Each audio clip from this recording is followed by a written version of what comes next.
Welcome back. And for those first-time joiners, take a seat at the Black Table. I'm Greg Carr, your host here on the Black Star Network, and we are joined today by two of the most important thinkers that we have on the contemporary landscape, and we'll be discussing the past, present, and future of Black History Month. A lot of conversation to be had about this month, which is widely misunderstood and misinterpreted. So we thought we would bring in two folks into the conversation who are master teachers, long-standing workers in the tradition of Black History Month and beyond, and have a conversation about it so that everybody can leave this space thinking, okay, now I understand it a little bit better. So we're going to be joined today by Dr. Ida Jones, who is currently the vice president for membership of the Association for the Study of Afro-American Life and History. Those are the originators of Black History Month. You've heard the name Carter G. Woodson. You'll hear it more today. She's a life member of that association. She's an award-winning author of a number of books. She's written books on figures like Kelly Miller. These are people you should know. Mary McLeod Bethune, who you probably heard of.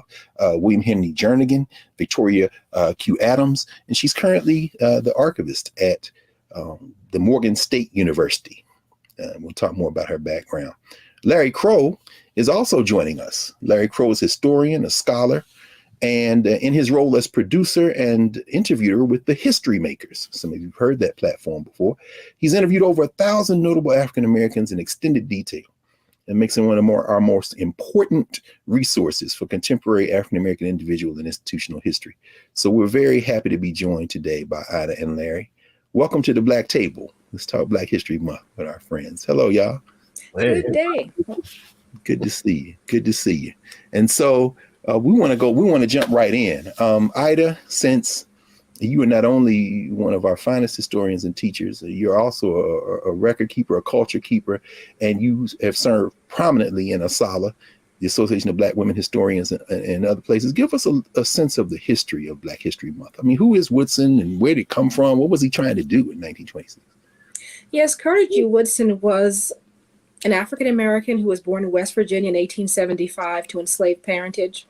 He was unable to attend high school till he was in his late teens and early 20s, not because of ability, but because of access. He had the pleasure of being able to engage his aunts, uncles, his parents about the enslavement of African people, and that impelled him to pursue an education, to also steward that memory and legacy of enslaved persons. And then he sought education to be the principal tool that he would use to dismantle the rising nature of Jim Crow and xenophobia, as well as just ugliness that African Americans had endured. He dedicates his life in finishing his PhD in 1912 at Harvard University, the only African American of enslaved parentage to do so, to actually really study the scientific, but also the beneficial nature of history.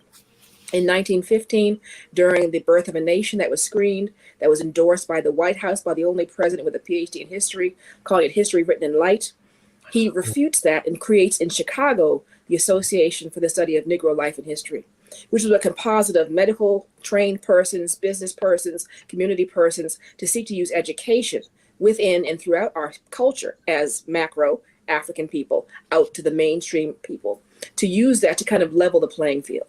So over the course of the last 106 years, the association has continued to keep the torch of Woodson lit, to use education to dismantle the xenophobia and the ugliness that African people have been able to endure imposed upon them. Wow. So it started as a week in 26, right? And then it moves to a month?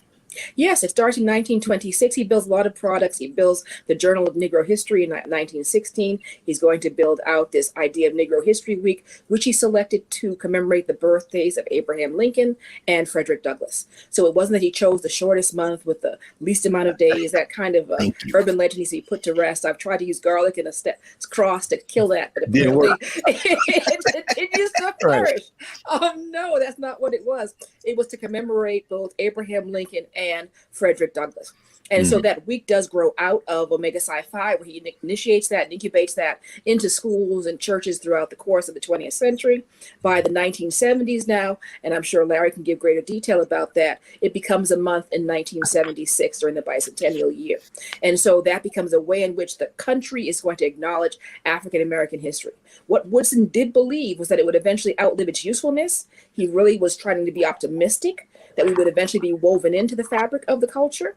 Unlike my man, Bishop Henry McNeil Turner, who became an Afro-pessimist, realizing that there's such a toxicity with whiteness that they will never integrate and never accept African people. And of course, John Henrik Clarke as well. So we now stand apart, but yet in concert with other things that have blossomed out of the African American Heritage Month series. We have Asian Pacific Islander Month, LGBT Month, all once again borrowing from Woodson's idea to celebrate the community in concert with, quote, the mainstream.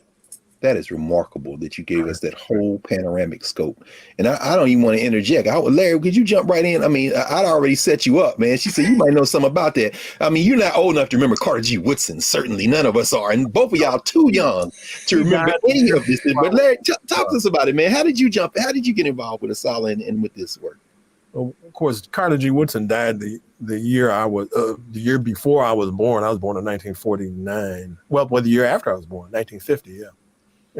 But I was at Wright State University, and one of the teachers, one of the history professors from Central State, taught part-time at Wright State because the black students demanded it. It was, so it was Dr. Paul McStallworth, who was a member of ASALH. And at that time they had, it was Paul McStallworth, Wilhelmina S. Robinson, the brother that wrote the, Reuben S. Weston, who wrote the book about American imperialism during the 1890s. He was there, and they had a nice contingent that they would take to ASALH every year. So I kind of went along with them, from Wright State. Wright State paid for it. In fact, they actually put me on a flight from Dayton to Cincinnati in 1972, and Cincinnati's like 45 miles away.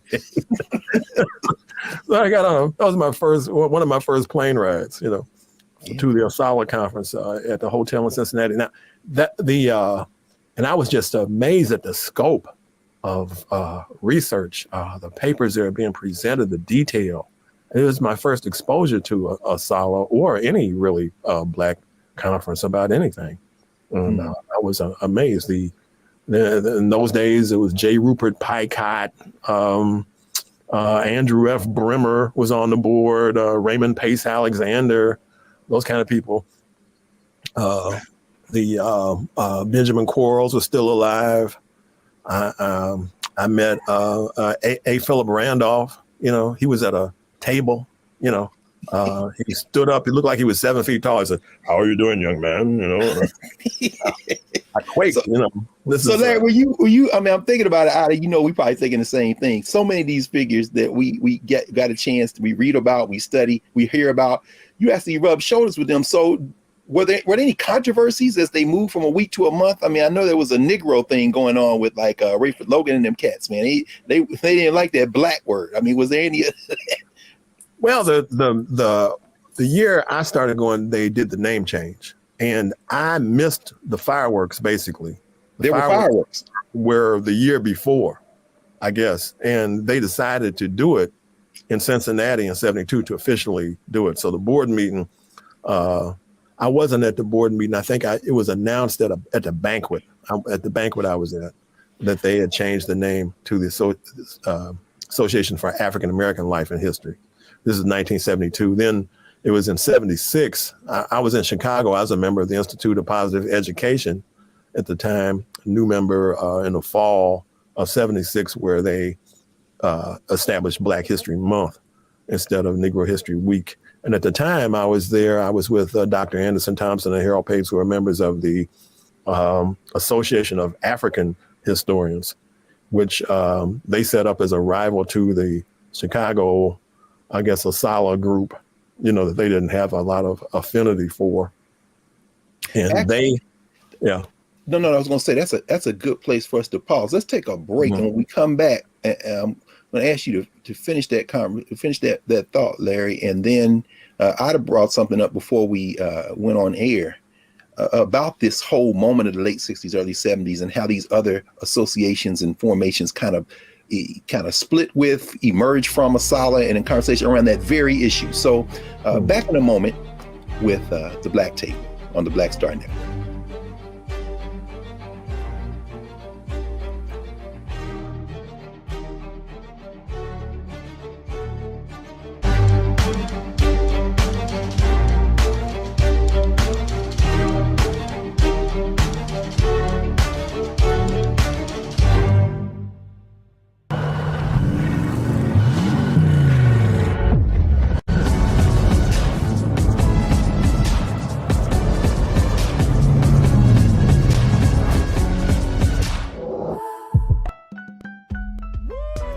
all impacted by the culture, whether we know it or not. From politics to music and entertainment, it's a huge part of our lives, and we're going to talk about it every day right here on The Culture with me, Faraji Muhammad, only on the Black Star Network.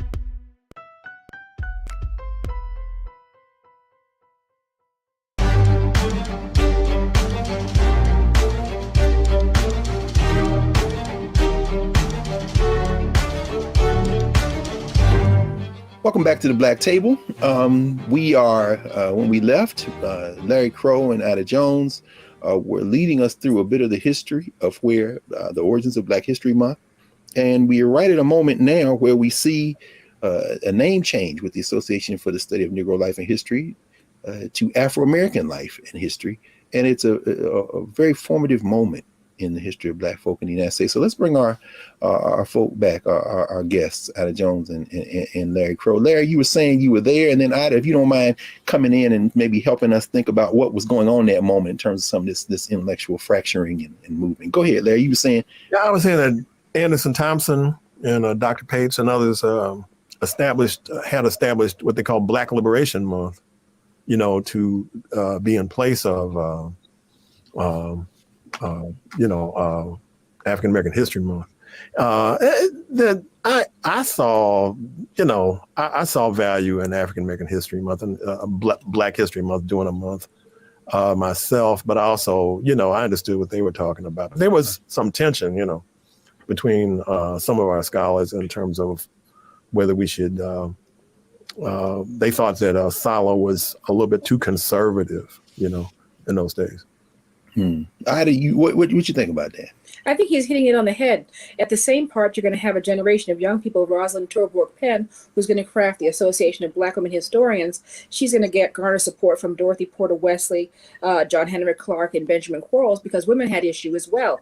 Even her predecessors had issue because gender was also muted along the terms of being, quote, loyal to the race. So there's going to be generational kind of friction that's going to cause other organizations to spark. And then Dr. Leonard Jeffrey said in one of his interviews that ASCAC, and I believe Larry's wearing the sweatshirt with it, also somewhat came out of the association per se to form an organization that was concentrated on ancient and early African civilizations, not to dismiss the association, but say there's enough of an ocean of information that we can super concentrate in our particular subfields and then come together under an umbrella of the diaspora.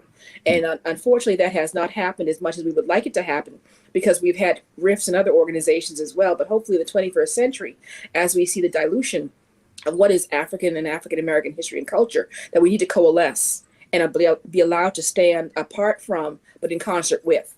And that's not because we're not letting anyone in, but we need to understand what the principal ask is of African people to understand themselves. It's interesting as y'all talking, it reminds me that some of the names you mentioned, Wilhelmina Robinson, Rupert Peacock, and to hear you, Ida, say that there were gender issues, and clearly they were there.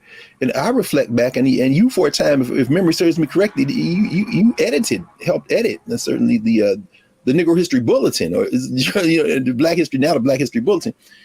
When I go back and look at those issues, I'm certainly, you can see the ideological, but a lot of what you're articulating in terms of this grand vision of global Blackness is in those documents. And so there's the African Heritage Studies Association. I mean, help us understand. I mean, people would say, well, why give it a month? Why not do it all year? But it seems that they were really doing that kind of work all year. Do either of you want to talk about, the work that these folk who were involved in ASALH, and not only ASALH, but these other formations, African Heritage Studies Association, so many others, were doing all year round? Because a lot of it seems to be in those pages.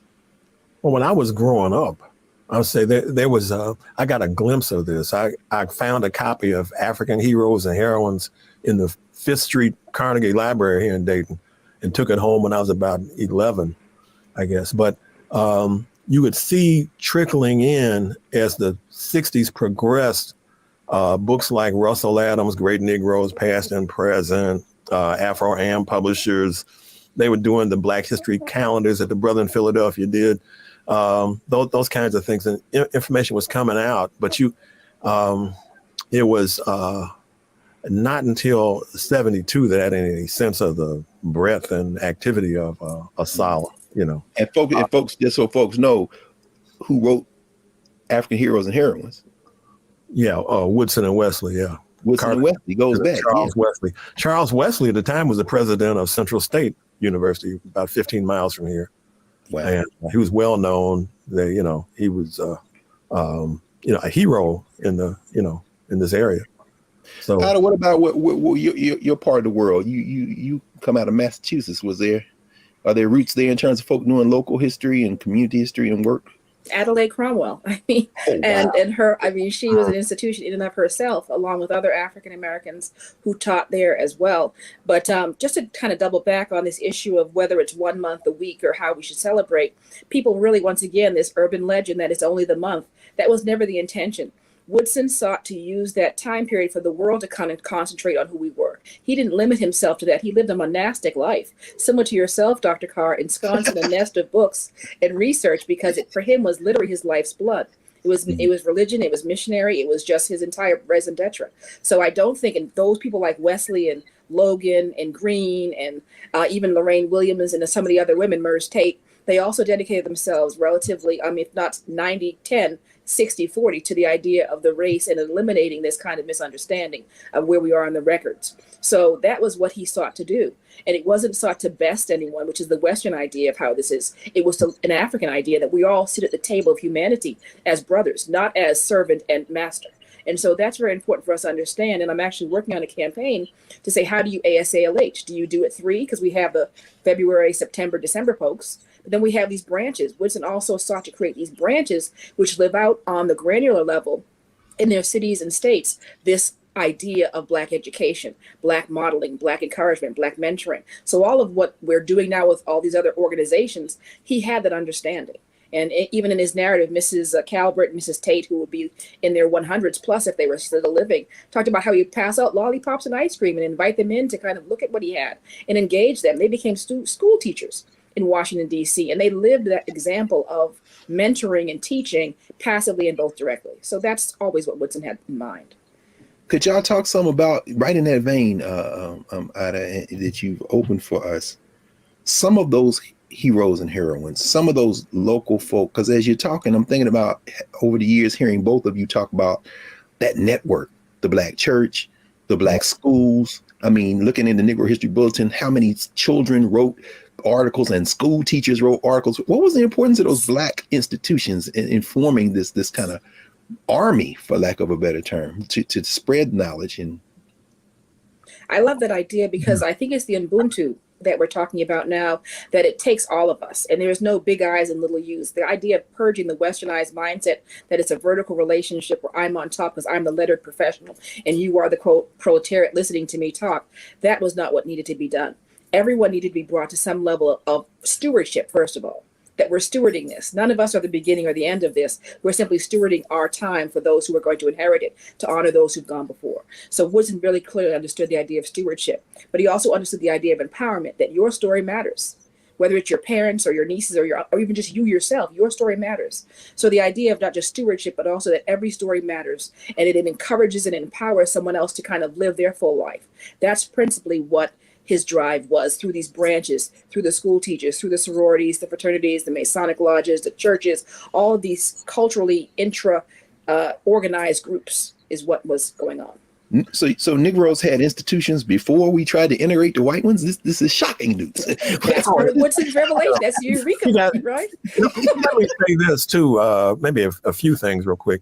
Back in the, I don't know where this starts. It's the kind of thing to say the first, you don't know what you're talking about, but we don't know. But back in the 19th century, we have Black people meeting around our history and culture when David Ruggles gathered people together, in New York, around his bookstore library and anti-slavery.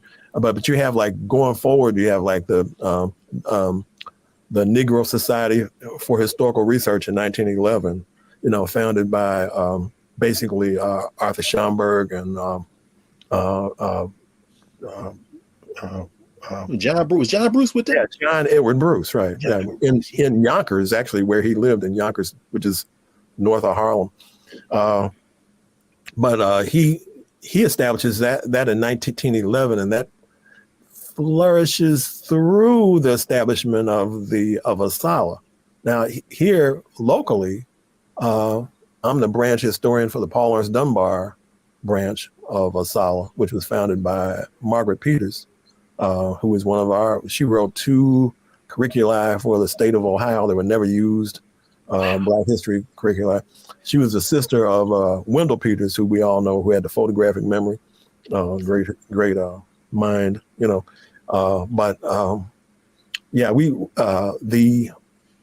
have organizations, that pop up, to discuss local history, book clubs. You have a lot of them can be found in a book that Eleanor DuVernay, Sinnett, Paul Coates, and Thomas Battle wrote. Black Bibliophiles and Collectors. That's right. Yes. That's right. I didn't mean to cut you off. No. This is good. This is a conversation. Look, those are oddest people you just evoked. In fact, she worked in Moreland Spingarn. So Thomas Battle, long. To mention crazy. The American Negro they are Academy royalty, as far as I'm concerned. They're Black royalty. And exactly. I know them. I love them. Those are the people. So, did you know Benjamin Quarles, Ida? I did not, and I'm right here coexisting, and I did not have the pleasure of meeting him at all. I met Roland McConnell, who Roland McConnell. Yes, Roland. I interviewed Roland McConnell, and I asked him about Benjamin Quarles. I also interviewed Benjamin Quarles' wife. Oh yes, Brett. Mm-hmm. And they were both. What they described when they described Benjamin Quarles was a man who he did all of his research, all of his books. He did all of his research himself. Yes, he didn't have any graduate assistants. I mean, Dr. Thompson used to say the difference between Negro scholarship and white scholarship is that when you go to Harvard, you got you have a chauffeur limousine that takes you to the library. They meet you, they give you tea, they offer you tea. You got grad assistants, that you are supervising. He said the Negro's got to do it all himself. Literally. And a man like, of course, Carter G. Woodson, Benjamin Quarles, John Henry Clark. I mean, these people, are just so amazing. They did all this work themselves. And taught a full load. Quarles' wife, you could see the pain in her eyes talking about him. She said she couldn't get him to do anything but work. He was up all night, many nights writing. And she said at the library or something. And you could see the production, of Benjamin Quarles. I mean, it's just. I would be remiss if I didn't, in knowing the two of you all, make the connection too about the places where they would go to do research, who kept those archives. Hallie Quinn Brown, who of course Larry led us to her literal gravesite there in Ohio, and of course a woman who you follow in her footsteps, the great Dorothy Porter, who you mentioned. You want to say a few about those Black women librarians? Yeah, that was the vanguard. So right along with those organizations that Larry mentioned, those academies that the men formed, women had literary salons, and they actually went into professions. So I believe the vanguard, both the teachers as well as the librarians, were those stewards and understood that they needed to save those materials to make them available for young people. And I believe it's Nikki Giovanni has a book coming out, and her next book is called The Librarian. And she actually talks about how this Black librarian really helped her. James Baldwin talks about how a Black librarian helped him, how that they could save themselves and see themselves and reimagine themselves through books. So it's very important to acknowledge the vanguard of our original stewards were the librarians and the church historians as well. Sometimes, always, often the elderly women who save everything and kind of curate that material for someone else to then now steward. So it wasn't hoarding, it wasn't not letting you have access, although I understand Dorothy was rather particular about who had access. Her card catalogs, where they try to change the name from Negro to Black, she told me herself. But other than that, the idea that knowing that there's going to be a tomorrow and that these things need to be here for that tomorrow. Okay. And that's profound. Well, we're going to take a momentary break, Larry, and then we're going to come right back on the other side of the black table. We'll continue to talk about the importance of these iconic figures, and also how in contemporary society, our young people in particular are often taught to engage in hero worship. And some might think that history stopped after Martin Luther King. But so when we come back, we're going to get right into the conversation of where we are today with Black History Month. So back in a moment, the Black Table.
Don't you think it's time to get wealthy? I'm Deborah Owens, America's Wealth Coach, and my new show on the Black Star Network focuses on the things your financial advisor or bank isn't telling you. So watch Get Wealthy on the Black Star Network.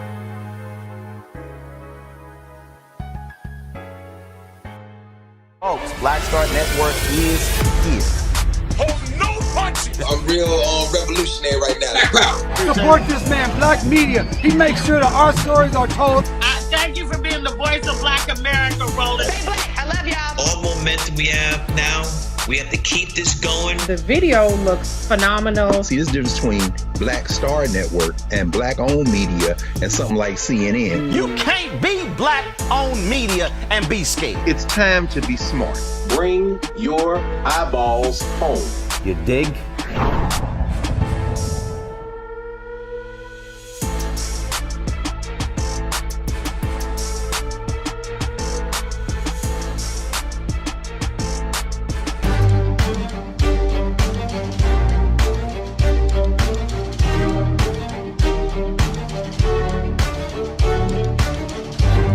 We're back, and we're continuing this conversation on the past, present, and future of Black History Month with Ida Jones and Larry Crow. Larry, you about to comment? Ida, when we left, Ida was leading us through this importance of institution building and some of the women in particular who right. kept these records and archives that these women and men, many men, more men, unfortunately, at that time, were doing the research in. But you know, say some more about that. I mean, we don't know enough about the figures you all are naming. So, well, you know, Chicago's outstanding library ancestor is Vivian G. Harsh, and she operated at a library right off of Wabash, which was named for one of the founders of the Providence Hospital. I can't think of his name right now, but you got Vivian Harsh. You got, of course, in New York City, Dorothy Hudson took over the leadership of the Schomburg after the death of Arthur Schomburg, and the second man who I can't think of, but is a very very well known figure. But she kind of brought the Schomburg into the 20th first century. I met her in Dayton. She was actually meeting with the scientists over at NCR to reduce the Schomburg clipping file to microfiche back in 1973 or 4. Wow. You met Jean Blackwell Hisson? Yeah. Jean and if memory serves correct, so now help me, Larry. I think you crossed paths when you lived in Chicago with the current Librarian of Congress, right? Did she work in some? Yes. Yeah. Carla Hayden. Yeah, she was a librarian at the Whitney Young. She was a children's librarian at Whitney Young, and I did Kwanzaa for her young charges there. And we also, I was there the day that Wally Amos came and gave cookies to everybody. You know, Amos. I made some kind of presentation on that day too. But Carla, she's Sharon Howard at the Schomburg. I know a lot of librarians that I've been friends with over the years that are really, pivotal. Now, she never forgive us. Hopefully, the Black Star Network continues to spread and everybody. So we got to mention Jessie Carney Smith. We can't. Fisk. Oh yeah, from Fisk. Yeah. Oh yes, indeed. Yeah, I interviewed her too. To my, Oh wow. Yeah, she was really. So with all this, and again, I mean, just in this moment, I hope everybody is taking notes, particularly young people. Y'all are listening to these two master teachers and getting a lot of homework assignments as we're thinking about this. And here we are in the 21st century. It's 2022. Where is all this controversy coming from? There's a recent study by the Southern Poverty Law Center. They assessed the public school curriculum, and they said on the issue of civil rights, just on that issue, 20 states failed in terms of what is actually being taught. And then folks are saying on the other end of the spectrum, we should broaden the themes in Black History Month, make it broader, and then folks are saying, well, it's not being taught enough. And, meanwhile, our young people, we're all teachers, we know, a lot of the history that they are getting, to the degree they're getting any at all, is pop culture stuff. Harriet Tubman on the $20 bill, Instagram posts, businesses promoting Black History Month. What would y'all say about the state of Black History Month today as cultural workers who are really continuing to teach and work in that tradition? We need to go deeper. I know one thing that Dr. Thompson used to do, Dr. Carr used to in Chicago, they challenge us to go deeper. So it's one thing to say Harriet Tubman's name, and it's another thing to know what she actually did and where she came from. And when you know about Carter G. Woodson in a deeper way, you can appreciate him more. Everybody, has a value that's way beyond what we see on the surface. We just recite these names. We really not doing anything. And maybe then we can throw away this notion that they, I know that Ida was talking about, they gave us Black History Month. They gave us the shortest month. There's no they. We have to really go into depth and the details so we really know what we're talking about. Ida, you're one of our flagship universities, so I know you see this kind of stuff every day. What do you think? To that end, it's very orchestrated. This is not by accident. I always tell my students, both the adult as well as collegiate, that history is intellectual nutrition. And you're malnourished if you don't have an understanding of the nutrition. So right now, Yale's most popular field is history. Yale went about a complete public relations campaign to rebrand what history is, and it is now their #1 undergraduate major in the midst of the STEM explosion or STEAM explosion we're dealing with right now. Concurrently, at many HBCUs, history departments are floundering. They're actually being understaffed, they're being overwhelmed, they're being undervalued and being slightly dismissed. So it's not by accident that this kind of behavior in the midst of a rather rising conservative tide is happening in the midst of where history is now becoming rather mute. So it's very intentional that people don't understand the concept. History is not names and dates, it's concepts and ideas that limit the circumference of your movement. And because people have a very poor nutrition, because they have not been taught the history, either at the knee of a parent or in a school or in a church or in some kind of civic space, then they believe what they see on the social media, 140 characters, is history. And so there's a great disconnect there. And I think the students in Baltimore City during the 2020 Summer of Discontent said they wanted to decolonize the curriculum. And they want to know who was Baldwin. They want to know who these authors were. They really want to know, but no one's telling them because it doesn't fit the criteria for what the state mandates as a test to be approved. But I do have to, at the same time, applaud the state of Maryland. I'm working with the Department of Social Studies teachers, and they're actually teaching how they rethinking and reworking how they teach history. I've been invited on several occasions to speak with their teachers in social studies to help them understand at least about the HBCUs of Maryland, which was rather anathema to most of them. They did not understand that there was only one authentic HBCU that was created in Maryland by Black people, which is Morgan State. And the other 3 incarnations have different origin stories, which I can't go into at this juncture. But nevertheless, there is a hunger and there's a desire. And I believe we are the stewards that need to meet this. And the late, goodness, his name escapes right now, Dr. Harold Pinkett, Morgan graduate, first African-American hired at NARA, said that this is a racial responsibility. So we owe it to no one else but to our children and our ancestors to steward this. So if we fail, then we failed. We can't point to anybody else. My goodness. Now you about to say something, man. Wow. No, I mean, we have to keep fighting for our history and culture to be taught in public institutions. That's for sure, but we have to do it at home and we have to do it in the community in an organized way. We just can't afford to be trapped in just the public education fight for our history and culture, because that we'll never win in that situation. We have to make sure we overwhelm them with what we know from home. We bring it with us, Sounds and I must do a boost for the association. I didn't mean to cut you off. Greg, no, this is exactly. Go ahead. To join ASALH in our efforts to do so for the next 100 years. There are products, there are organizations, there are people such as myself and Larry, as well as yourself. Remember my branch, Greg, that really can reach out to these young people and are concerned about even some of our not so young people. Because if you don't know as a parent, how can you teach what you don't know? And that's so right. A lot of it is resulting that the parents themselves didn't get it. And so there's a lot of disconnect, and I don't fault anybody because we're so into this part of the pond that we see it and we live it. But those people who are on land or in other parts of the pond don't understand it. So I can't really indict anyone for being, quote, guilty of not doing things. Those of us who know need to diffuse. And whether they choose to receive or not, that's a different story. But we need to be the ones to diffuse in every way we can. And so that's incumbent upon us that know to share. And definitely join. Could you help us? Just let us know how would folks who are watching say, I want to join Asala. What should they do? What's the first step? Because you my leader in the branch here. That's right. Well, you can go to asalh.org.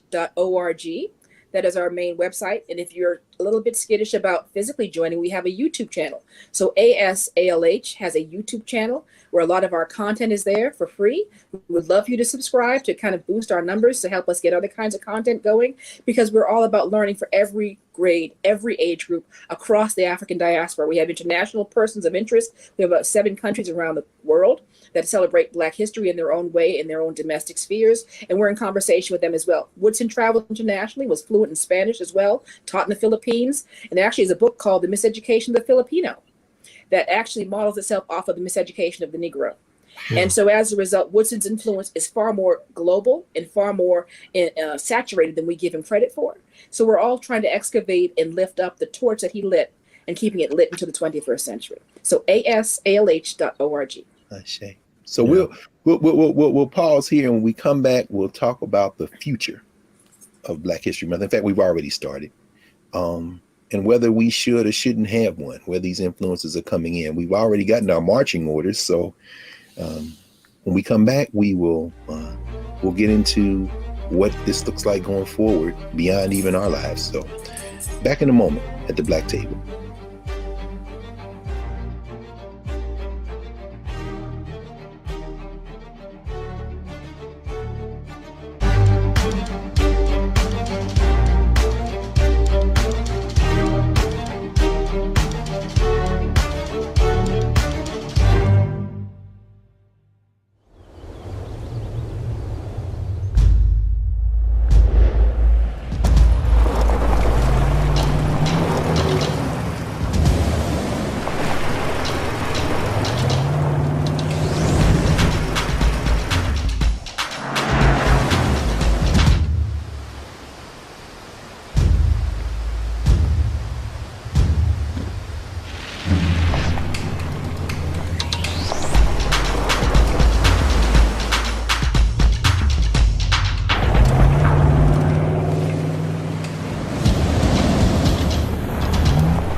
Hi, I'm Dr. Jackie Hood Martin, and I have a question for you. Ever feel as if your life is teetering and the weight and pressure of the world is consistently on your shoulders? Well, let me tell you, living a balanced life isn't easy. Join me each Tuesday on Black Star Network for A Balanced Life with Dr. Jackie. We'll laugh together, cry together, pull ourselves together, and cheer each other on. So join me for new shows each Tuesday on Black Star Network, A Balanced Life with Dr. Jackie.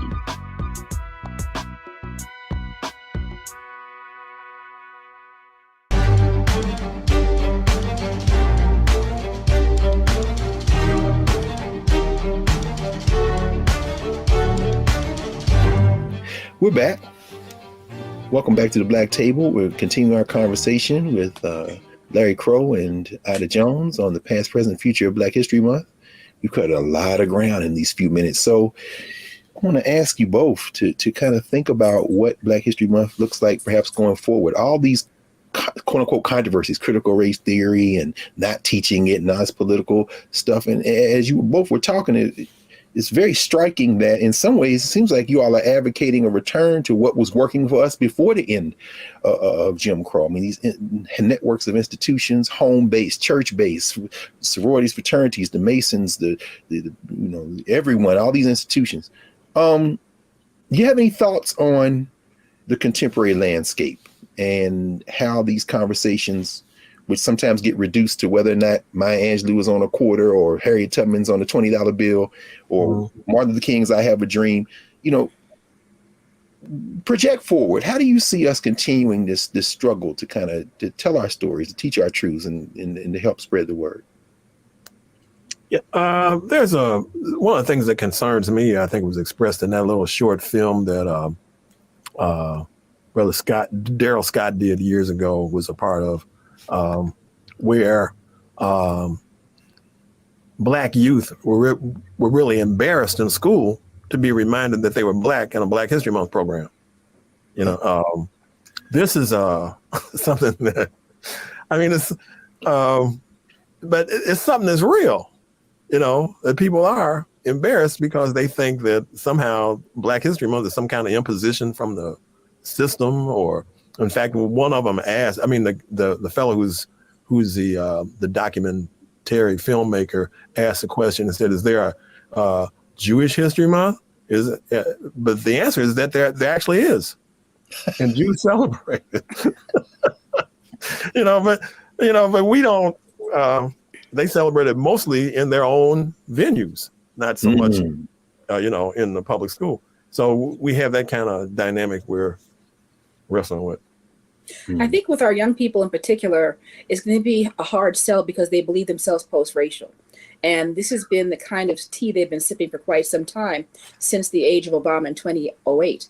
So now that they're becoming of age and having these microaggressions that they're experiencing with their friends who they've been holding hands with and playing jumping jacks with since that time, they're now seeing a much more harsher reality. And then they're also seeing a much more global reality of this kind of anti-Black thought.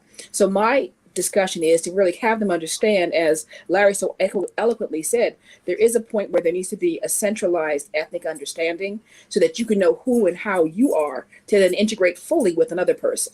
When you are only knowing yourself in partial or in pieces, you don't even understand yourself or the richness of your heritage. And there's some issue with even being called African. I teach at a local Bible college, and one of the African students said he spoke to a coworker and said, well, African-American sister, I'm not African. I'm American, period. No qualifiers, no adjectives. So as a result, wrestling with this mindset of who and how we identify. Woodson understood that. The others had understood it in the 1970s when the name changed as well. Regardless of how you choose to self-identify, people will impose upon you certain qualifiers. And it would be behooving you to enrich yourself to understand where those qualifiers come from, so that you can then respond out of your intellect, not out of your gut reaction. Because right now there's so much gut reaction going on. That's why certain individuals are being able to be promoted and saying that this was no coup on January 6th and other kinds of misinformation like that, because people are responding out of gut, not out of their head. So there's a larger misinformation campaign, anti-intellectual campaign going on around the world. But we need to understand, for those of us who choose to, understand and be empowered by our history and our capacity to survive. And also the bicentennial birthday of Harriet Tubman is this year as well. So we want to say happy bicentennial birthday to Sister Tubman as well. Yes, Eastern Shore represent, no question, man. In fact, we'll kind of close in a moment, but I'd be remiss if I didn't bring up that money issue one more time, because I've heard people on both sides of this issue. Either y'all feel strongly about having these two sisters on money thinking about the things that are like right there in front of her. Harriet Tubman and the debate on whether she should be on the $20 bill or not. And then of course, Maya Angelou has a quarter now. It's a small thing, but as you said, Ida, there's so much misinformation out there. Are those teachable moments? Are those points of entry? I don't know if you either way, as we work to getting the curriculum and getting the folk together and reconnecting to those solid spaces where we can do this stuff at home, do it in our community, that's everywhere. And then that's the thing they'll see on social media. And, but it's rather performative. It's performative because we're going to cyber currency. So we're actually going to a paperless currency anyway. So at some point, once again, like the Freedmen's Savings Bank, you're going to put Douglas at the end when this has already been losing for so many years before. So then the failure comes with the face of Blackness. So the idea of doing this is very performative. Hopefully they'll have a Black designer design it. I don't know. It's almost a moot issue at this juncture to know that even the fact that she was called currency is now being honored on currency really could cause some of us to really have an issue with that in terms of the medium through which she's being honored. So I'm ambivalent. That's powerful. That's but it's powerful. performative. I don't know the details. of how these historical figures became involved, but I would guess, because I interviewed a brother who was on the postal board in Los Angeles who pushed for the Kwanzaa stamp. When people in the community were saying Maulana Karenga has put himself on, I said, no, he did not put himself on a stamp, and the white man didn't put him on a stamp. It was a vote of the postal board that a brother was on who had the idea and persuaded other people to vote for. In this regard, I'm sure some well-meaning Black person, decided that Harriet Tubman should be on the $20 bill and push for it. And for me, whether she's on, it's an opportunity to teach about it. It's an opportunity for me to talk for 3 hours about Harriet Tubman. Mm-hmm. Right. Well, on that note, I want to thank you both for joining the Black Table. Two master teachers, Ida Jones, master teacher, archivist, author, community builder, vice president for membership of the Association for the Study of Afro-American Life and History, the founders, the creators of what we now know as Black History Month. And Larry F. Crow, one of our greatest interviewers, raconteurs, a master teacher himself, producer in the History Makers, who has probably interviewed more important African-American figures than anyone. And I encourage you all to go to asalh.org. Want to know more about it. In fact, even join the Association for the Study of Afro-American Life and Histories and check out the History Makers. That's one word. .org. Yeah. Historymakers.org. Thank you, Larry. 4,000 interviews online. 4,000. How many did you do, Larry? Would you say? 2,000 and something. About half those interviews. And if you think you just heard it yourself, you got a little taste of it. And I hope you all see where we are going with the Black Table. Week by week, every Friday, tune in, and you're going to be introduced not only to some things that we may not have known, and you'll be introduced to different ways of thinking about things we think we know, and you're going to be introduced to a whole constellation of folks who you should know a whole lot more about. So we're very deliberate about bringing folks to the table who we need to know more about, who can help us know more about ourselves and the world.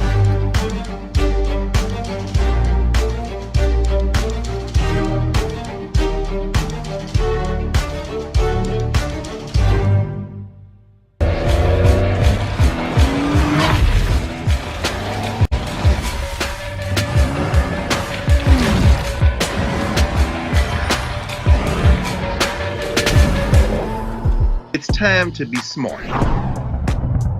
Roland Martin's doing this every day. Oh, no punches! Thank you, Roland Martin, for always giving voice to the issues. Look for Roland Martin in the whirlwind, to quote Marcus Garvey again. The video looks phenomenal, so I'm really excited to see it on my big screen. Support this man, Black Media. He makes sure that our stories are told. See, this difference between Black Star Network and Black-owned media and something like CNN. I got to defer to the brilliance of Dr. Carr and to the brilliance of the Black Star Network. I am rolling with Roland all the way. Honored to be on a show that you own. A Black man owns the show. Folks, Black Star Network is here. I'm real revolutionary right now. Roland was amazing on that. I love y'all. I can't commend you enough about this platform that you've created for us to be able to share who we are, what we're doing in the world, and the impact that we're having. Let's be smart. Bring your eyeballs home. You can't be Black-owned media and be scared. You dig?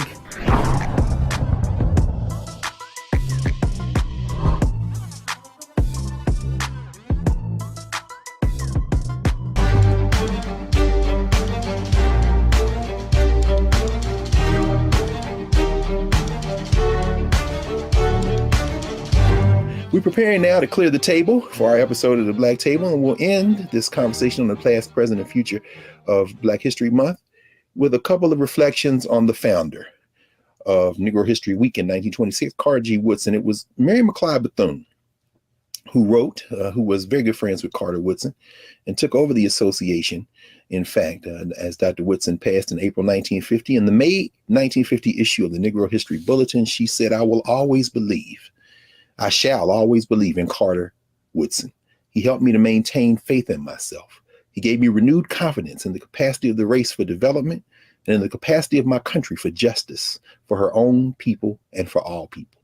With the power of cumulative fact, he moved back the barriers and broadened our vision of the world and the world's vision of us. In speaking about Carter Woodson that same year, W.E.B. Du Bois said Carter Godwin Woodson, at the age of 71, made transition, illustrates what race prejudice can do to a human soul and also what it is powerless to prevent. I know of no one man who in a lifetime has unaided built up such a national celebration. Speaking of Negro History Week, and we will end finally clearing the table with the words of Carter G. Woodson, who reminded us in his last editorial before he made transition in April 1950 that Negro History Week, now Black History Month, is the week set aside by the Association for the Study of Negro Life and History for the purpose of emphasizing what has already been learned about the Negro during the year. Meaning February is when we celebrate and tabulate what we learned in January, in March, what we learned in July and August, what we learned at the beginning and the end of the school year and in the summertime. February is when we talk about what we learned all the year round, not the only time we talk about the subject. So with that in mind, we'll see you next time at the Black Table on the Black Star Network.